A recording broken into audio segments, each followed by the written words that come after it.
5, 4, 3.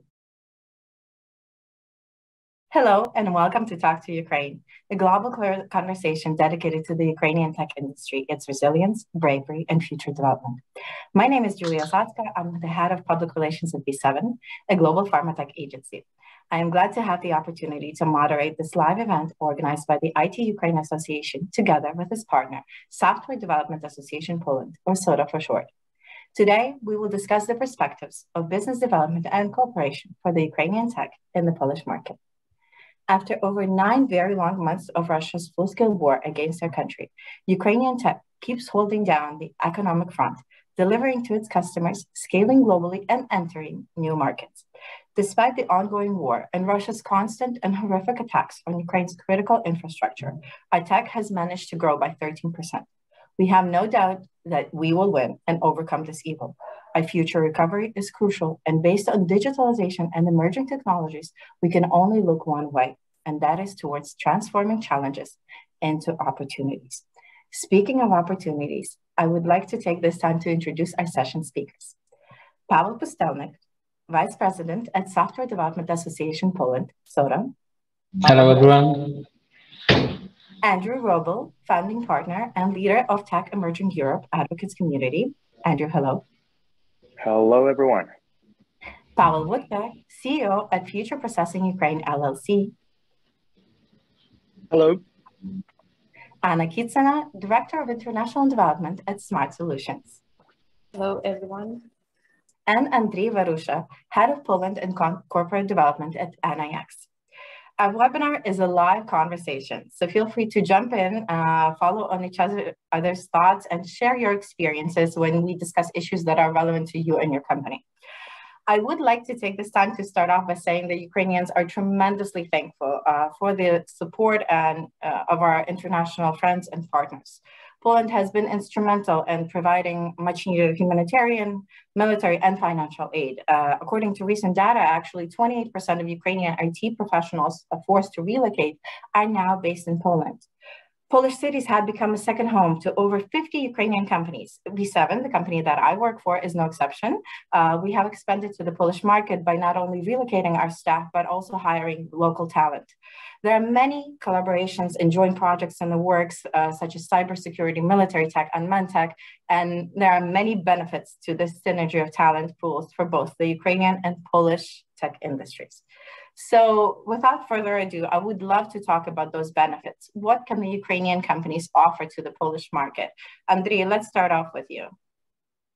Yeah, hi, everyone. As you can recognize from my name, I'm a Ukrainian, so I originate from Ukraine, but I've been living and working the last 7 years, actually even more, in Poland and in the companies that had presence on both sides. So this gives me indeed an opportunity to know two markets and then be able to compare. And actually, the first thought when you think that companies like NIX, like the software development companies, outsourcing companies, are entering Poland, the first thought would be like, wow, it will be even more tough on the labor market, because you can imagine that companies like ours are mostly serving like the Western Europe or US or UK customers. And in Eastern Europe, we have our delivery locations. So we go there for talent. And the difference between then and now is that now Ukrainian companies entering any market, in Poland market, actually also bring those people which already Yulia mentioned, those relocates with them. I mean, sometimes even physically, like we did in the early days in buses and so on. Sometimes they're just magnetizing the other who just decided to leave. So it's not only creating the pressure on the labor market, it's also bringing the talent with us. And also, second thing that I want to mention is that if we compare like our countries on geopolitical level, while Poland is very strong in relationships with the UK and Nordic and Western Europe, Ukraine is very strong in serving US customers. And there are lots of reasons behind that. I won't go into details, but I'm pretty sure that together with their presence in Poland, Ukrainian companies will actually make US as a destination more prominent for Poland. And with the US customers who are usually on top-notch in technology, will also bring in interesting projects and actually tasks to the engineers, both Polish and Ukrainians who will relocate. And last I thought, maybe just more conceptual, philosophical, that Ukrainians that will come with Ukrainian business and appear in Poland probably will force a little bit the Polish market to be more diversified. I mean, Poland is historically like a united country with only one nation and one language. So we will add a little bit of hustle here, a little bit of mess, but I think this kind of creative mess, which is always required for innovations. So Anna, what are your thoughts on what Andrei had to say about, being pushing towards a U.S. market, talking about, adding a bit more creativity? What do you think? Probably for someone involved in HR for many years, my answer would be obvious. But I would say that the best the companies can offer to international markets are the people.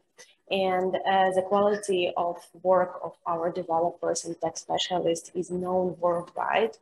But except for the hard skills, I would also mention the mixture of loyalty, passion about the project they choose, the commitment for to deliver the work they do. This is all is an assurance for the clients that the money, the time, the energies they input in hiring the specialists, in attracting them to their companies is not a waste. And moreover, I would say that if you remember, before the large-scale invasion, it was really hard to hire Ukrainian specialists because they received like from 100 to 200 inquiries per month from different clients, and now the situation has changed.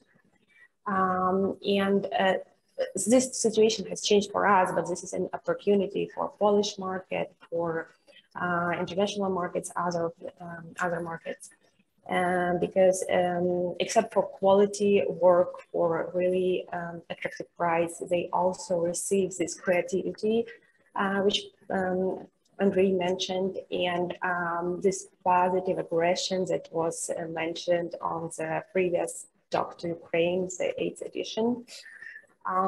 And I would say that, yes, this really would make a hustle, and this is something interesting that can be added to the companies and to the clients. Excellent point, Anna. Thank you for that answer. Andrew, your thoughts on this? Perhaps you can jump in and sort of add a little bit of an overview in what you think are the benefits for working for the Ukrainian tech industry in Poland. Well, I would maybe go back 5 years when I remember a conference that I participated in that was organized in Rzeszów in 2017 that was actually exploring the potential of collaboration between Ukraine and Poland. So, that was already 5 years ago, and we were talking about complementing each other's offer. I think fast forward 5 years, we see that this is even more of a necessity than it was, in 2017. But I think one of the key benefits of that cooperation, and I'm going to echo what I heard at the ABSL conference in Prague a couple of weeks ago, the Czech outsourcing sector was talking about the Czech Republic being a member of the European Union and how instrumental that was for the development of the sector, of the entire sector. And I think that the fact that, Poland is already a member, I mean, we're glad to know that Ukraine is a candidate country, but Poland is already a member and has been a member for more than 15 years. So that will definitely help Ukrainian companies access the European market. And of course, perhaps in some cases, add a little bit more, I would say stability to their offer. So I think I would say that. I would also like to echo what Andrei said, about this complementary sort of offer, and perhaps looking more at the European market and the UK primarily. I mean, Polish IT firms are quite well recognized by the British buyers, whereas the Ukrainian ones are more familiar with the American market, perhaps. And I think it is also a benefit to increase diversity in both markets, actually, because I think that that will be an advantage for both IT sectors. Thank you, Andrew, for your answer. Mr. Woodka, what do you think? Is there an opportunity to diversify the industry for both countries, for the Ukrainian side as well as the Polish side, while working together? What are your thoughts? Well, of course, there is an opportunity to diversify, but we have had some experience of building it together for quite a long time before the war, before this, well, full-scale invasion, I mean. When everybody was thinking why we were opening our branch in Ukraine, because as Future Processing Poland, we opened a branch in Ukraine. We already then started fishing for talents there, and already then we started experiencing friendships with people from Ukraine.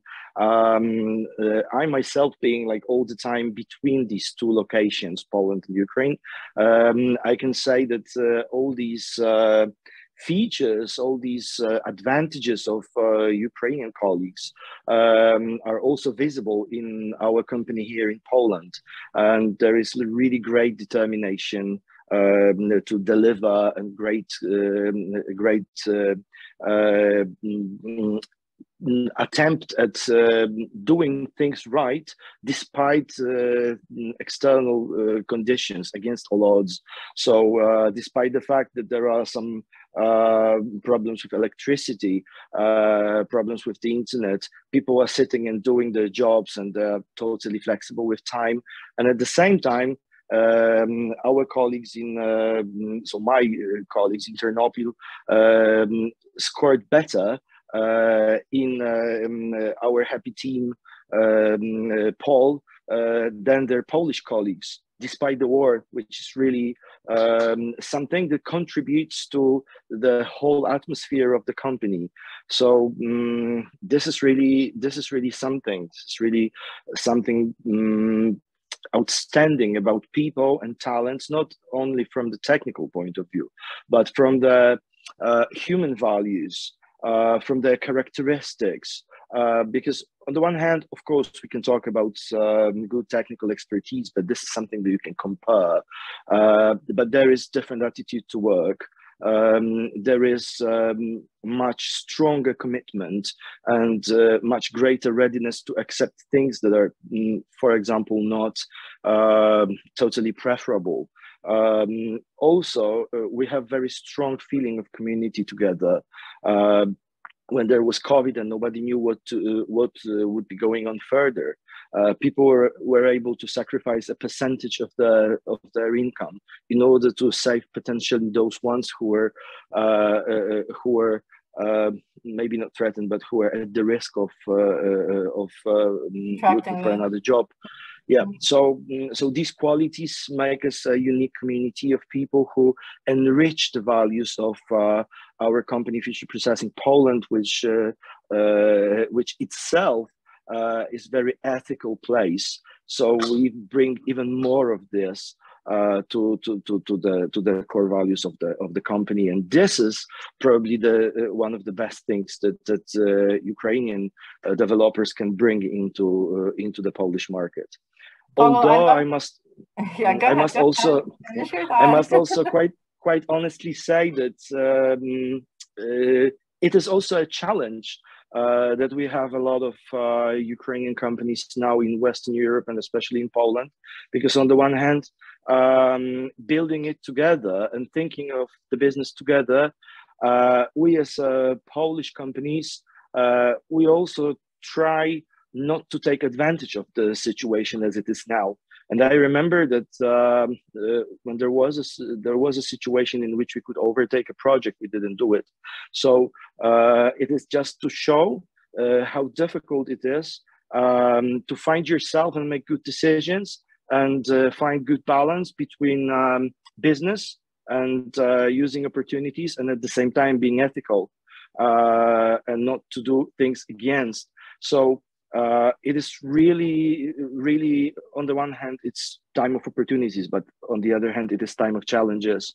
Absolutely. Speaking of finding that balance between opportunity and a challenge, and making sure that you do not oversee something or undervalue someone. Pavel Pustelnik, I'd like to bring you into the conversation. What are your thoughts on that potential for cooperation and launching products globally, but keeping in mind what Pavel would just brought up? Yeah, so what I think from SODA perspective, we are as an organization, association that connects a lot of Polish IT companies, software companies, and there are also members from Ukraine among our companies. So this is something that we already experienced, and we are quite happy about it. And why? Because they share the same values that we have. So we are very open in terms of sharing experience. Let's say that we would like to talk about marketing activities in one company, and we share the knowledge that we have with smaller ones. And it might be also that the Ukrainian company can share something that they learned, for example, from US market, because they are very strong in US market. That's true. This is already something that Andrew mentioned. And we, as a member of European Union, are much stronger in terms of working with European companies. So we can share different experiences, and everyone can have a benefits from this kind of activity. So this is something that we definitely see as something positive. We also have to say that it might be a kind of a threat that we have, because one might say that, okay, but now we have more competition on labor market in Poland. Yeah, that might be true, but it's always true. It could be company from Ukraine, but it could be company from US or from Germany opening new offices. It's the same, yeah. And the truth is that we, with Ukrainian companies, are more open. We would like to cooperate much more than just a new office from a German company or from French company. That's for sure. So we are rather open for Ukrainian companies. And I think this is also a cultural proximity that is very important. We feel that we are quite similar to each other. We are very open in communication. The languages are quite similar as well. And I think that this also is very important factor here. And the other one that we do not see now, but I think long term, after Ukraine wins, which we strongly believe in, we do hope that the communication, the way we can cooperate will give us much more possibilities, because Ukraine will be open for Polish companies as well. And then we can connect these two markets together. And for software market, it will be very beneficial, because we can cooperate not only in Poland, but also in Ukraine. Now we do not have this possibility, but I think that this is something that we should also keep in mind. And once we build strong relationships now with people from Ukraine, it might be beneficial in the future as well. So I think that we should think long term. Everyone believes that in the end Ukraine wins, and we can cooperate even much more stronger in the future. Andrei, what do you think about what Pavel had just said about the fact that there is potential for cooperation after the war is over, after Ukraine wins, and Polish companies coming into our Ukrainian market here? What is your take on that? Yeah, I absolutely agree here. I think those type of opportunities will be available for the Polish companies as well. And actually, I'm pretty sure we also will see some even at the level of companies and mergers, which will create companies or groups that will be just combining both sides of this of our discussion today. So, and it actually already happened in the past. We know some examples, but I'm pretty sure it will start happening more actively. Anna, Andrew, what are your thoughts?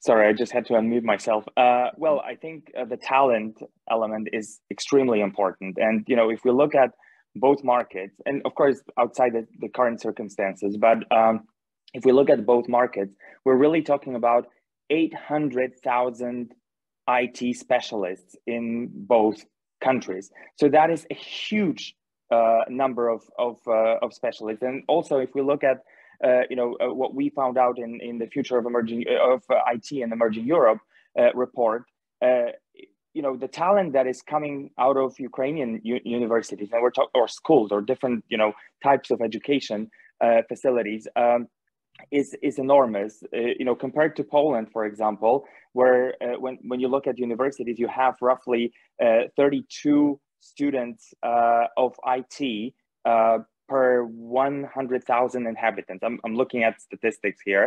In Ukraine, the number is twice as big. So, you know, we're talking actually about two kinds of wars. We're obviously talking about the, you know, the invasion, but we're also talking about the war of talent, for talent.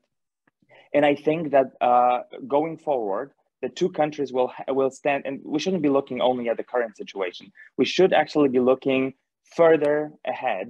And, you know, with both countries working together, with both sectors working together, we stand a high chance of becoming a superpower globally, really, with that number of IT developers. Anna, would you agree with what Andrew just said? Becoming a superpower globally? Yes, absolutely. Of course, I agree with that. I already see how great our developers are. I have we are only 6 months on the market, but we have already met with some clients from Poland, and I see this will be a great opportunity. So we just have to wait for that. Absolutely.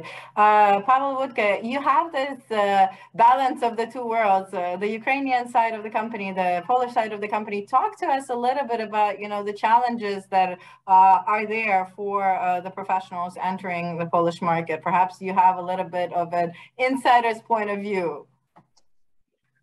Well, actually, our people are not entering the Polish labor market from this point of view. But if I can imagine the common difficulties for the people coming here, we have totally different understanding of taxes.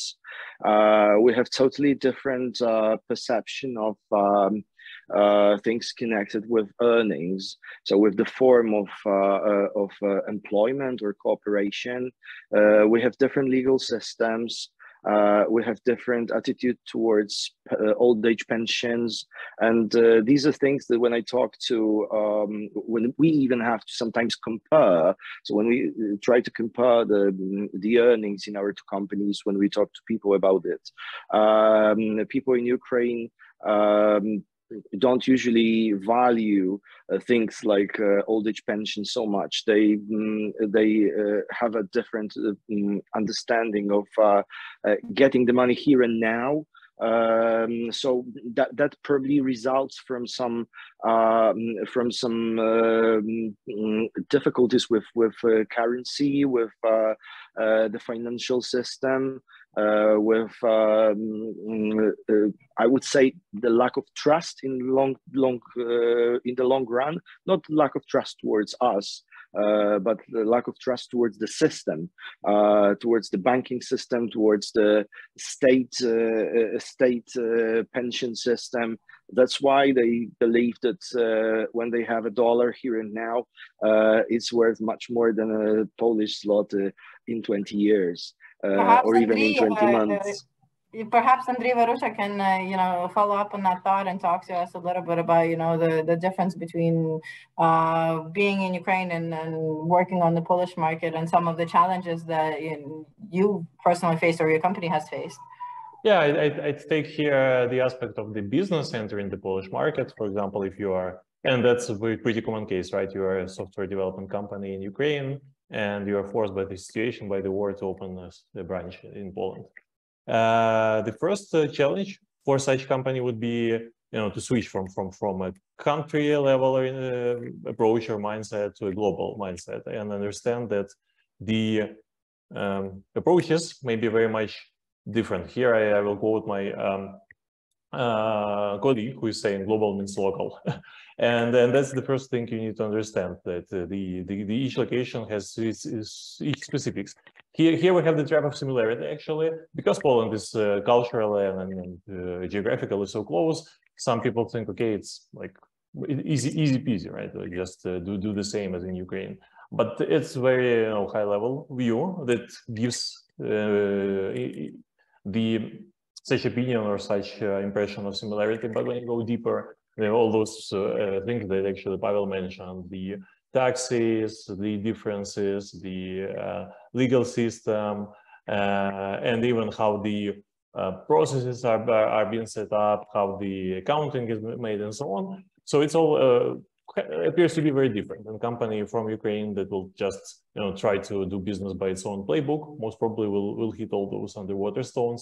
So my recommendation would be for sure, like, either investigate this upfront, or even I know a better option is to find a local leader who is like-minded to your company and just take him on board, because this local leader or knowledgeable with the market, with those specifics, will just help to avoid all those trial and error problems you will have otherwise. So that's... Well, Stavnik, I'm going to bring you into the conversation because Andrei mentioned the local leader and you representing Soda. Talk to us a little bit about the tech industry in Poland, the way it's structured, and some of the most demanding areas of it, and something that professionals from the Ukrainian IT industry should pay attention to. Yeah, so I think that in Poland, what we have is one group of bigger companies that are mainly focused on government projects, I would say, something like that. And these are all the big companies that also have a quite wide and well-developed reality when it comes to making business in other countries. So they are quite strong in it. And there are a lot of companies, mainly these companies are members of SODA, that were created maybe 10, 15 years ago. There are a lot of young companies that were created by young people that had no experience in business before. Yeah, so a lot of them were simply learning how to make a business. They decided to open a company and then develop it. And the fact that we joined the European Union was very helpful for us. And this was one of the greatest benefits, because it caused that we had a very open market around us. And in the beginning, we were playing mainly because we were cheaper. Now we are playing also because of the value that we have, that we managed to build strong values during this time. And I think that in Ukraine, from what I understand, we have a lot of similarity to this second group of the companies. But the truth is that in Poland, we also had a lot of companies that were opening their own branches or offices, a lot of BPOs by Western companies. And it caused that we were not able to build as big IT software companies as we have in Ukraine, for example. If you take software or EPAM, the companies that are present in Ukraine, for example, we do not have such a big companies in Poland, mainly because the labor market was much more complicated to us. So it was not that easy, and we do not have as many new IT candidates to work with in our companies as we have in Ukraine, which was already mentioned during this discussion. So this is how the market looks like. And I think that when someone from Ukraine would like to join Polish market and open a branch or new organization in Poland, something what might be surprising in the first years is the fact that the regulations in Poland might change very quickly, and you might not be prepared to do this. So in Ukraine, for example, from what I know, we have a discussion when it comes to the RCT. This is a good, well-prepared program for the IT companies. They have time to prepare for it. And we do not have such an approach in Poland yet, because as a SODA, we also would like to change it. But the truth is that we need to be very careful when it comes to regulation. One has to always keep eye on what's going on. And in terms of taxes, with regulations, this is important to make sure that we know what's going on, that we do not have any troubles in the future. So this is something that is not good to grow the business, but this is the fact, this is the reality that we have to deal with. So I think this is important when someone decides to join Polish market. I like the fact that you brought up taxes, and a lot of people have brought that up with the fact that Poland is quite different in terms of its regulation and approaches. Anna, perhaps you can talk a little bit about the experience the Ukrainians face when it comes to the transferring their skills to the Polish market, and then facing those challenges, so to speak, when it comes to regulation and taxation, et cetera, et cetera. So talk a little bit about that aspect. Well, I would like to add to Andrei's and Pavel's thoughts that choosing providers is very important. I have experienced it myself. I know that from Ukraine, but this was the first time when I was like in the situation when I had to choose with whom to work. And this is actually covering the risk of that fast changing regulations, because they are the first people who actually know about that and who can help you and tell you like, okay, now this tax is different. So the same situation actually we had in Ukraine when our accountants knows that in the middle of the night, the regulation was changed. And if you give your tax report like the next day, it might be not good because the regulation was changed. So for me, yes, facing like choosing the providers eliminates the problems that you will face. Regarding the taxes, we have already understood that it's impossible to calculate them yourself. This is what all the providers told us, that yes, there are calculators, but you will know the exact taxes only when the person will be hired. It's a little bit easier with B2B scheme and with result, because you may actually calculate something beforehand. And this is something that we are still learning. We also have providers for that. We are also hiring our accountants. But well, only labor, like umowa o pracy, is the most complicated thing that we are still facing. Well, that's it. I'm gonna follow up on that thought and take it to Andrew. Perhaps you have a bit of a suggestion in terms of how to approach this situation and fix it for new people on the market and going into a different country and relocating. You're quite a worldly man, so let's talk a little bit about that aspect. Well, what I have seen over the last few months is Ukrainian companies being so good at internationalizing. I mean, finding their place literally everywhere. I was really stunned when I found out recently that there's quite a few Ukrainian companies that recently opened their offices in India, out of all places. So I think that Ukrainian companies have been so agile and so adaptive to the circumstances that they have to, or they are facing, that they will be able to manage every single situation. I think I'm not sure I would be able to give advice whether about where to go, because it very much depends on the company and what their needs are and where the customers are, because that usually drives where they open their offices. I think that in the case of Poland, we should be just looking at this massive value proposition that we would be able to create by working together. I mean, I'm talking about Poland and Ukraine. Absolutely. And speaking of the value of working together, is there a recipe for success in Poland? Any life hacks, any advice that you all can offer? This is an open-ended question, so whoever wants to take the stage, please go ahead.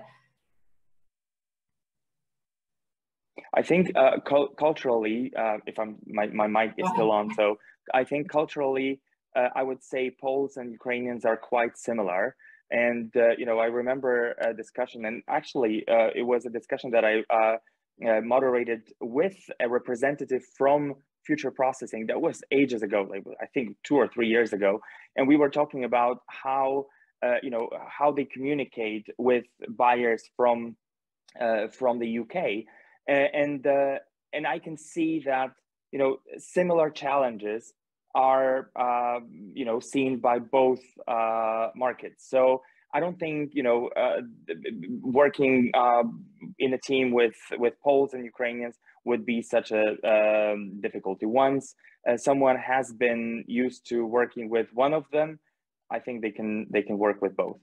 Well, since Andrew mentioned Future Processing, Pavel Vudka, I'm going to go to you next.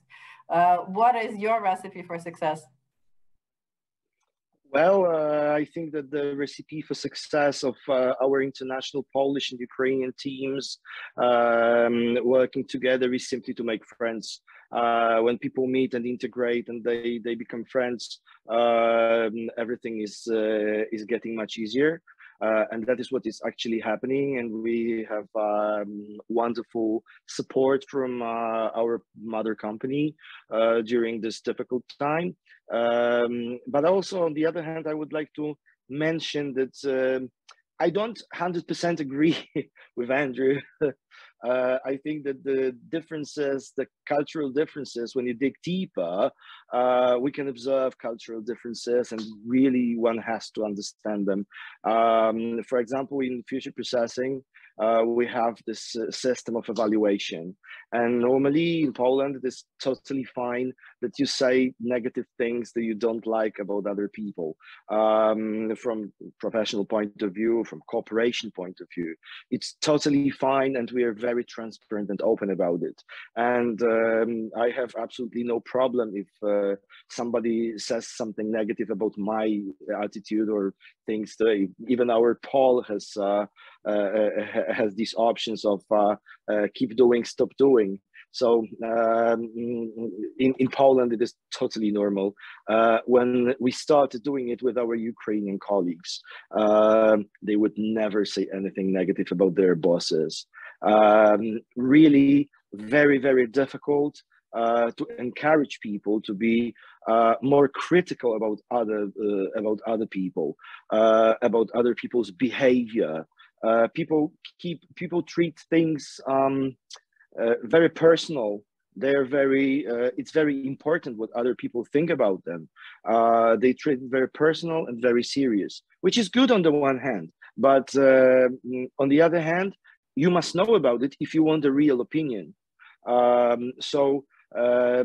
These cultural things, when you dig deep, you really have to work with them very seriously. I'm not saying it's a problem, but I am saying that it's really something you have to know. So probably perhaps this will be a part cultural of the differences. Yeah, Pavel, perhaps embracing those differences, learning about each other, and working together to develop that cooperation, collaboration, and all those great big words. I'd like to sum up our conversation, talk about, the highlights that we had discussed today, not just the taxes, but also about the great potential for growth in both countries, post-war recovery for Ukraine and Poland, Polish companies entering the Ukrainian market in the future, talking about the opportunities to expand new areas of tech. Of course, our talent, creativity, and additional talent that will only enhance the cooperation between the two countries. And again, touch on Pavel's point, learning about each other's strengths and weaknesses, and doing our best to improve the tech industry as a whole. I would like to thank all of our speakers for this wonderful session today. I hope everyone enjoyed it as much as I have. I know that a lot of people have a question of how can I help? I'd like to end on that note. I'd like to talk about the fact that companies have to remain a partner to Ukrainian companies, stand with Ukraine, keep the existing contracts and sign new ones, invest and launch joint projects, do all you can to keep the economy in motion. Become an advocate for Ukraine, blue and yellow. I'm rocking blue and yellow today. Are the colors of not just the Ukrainian flag, but they're also a symbol of our bravery, freedom, and prosperity. A lot of companies have been doing that. NIX is no exception. Future Processing is no exception. V7 is no exception. Donate to charities that are on the ground in Ukraine and continuously work and help keep people safe. And of course, stand with Ukraine. Use your voice, because we are stronger together. I'm Julia Sotska, head of PR at V7. Thank you so much, and see you next time.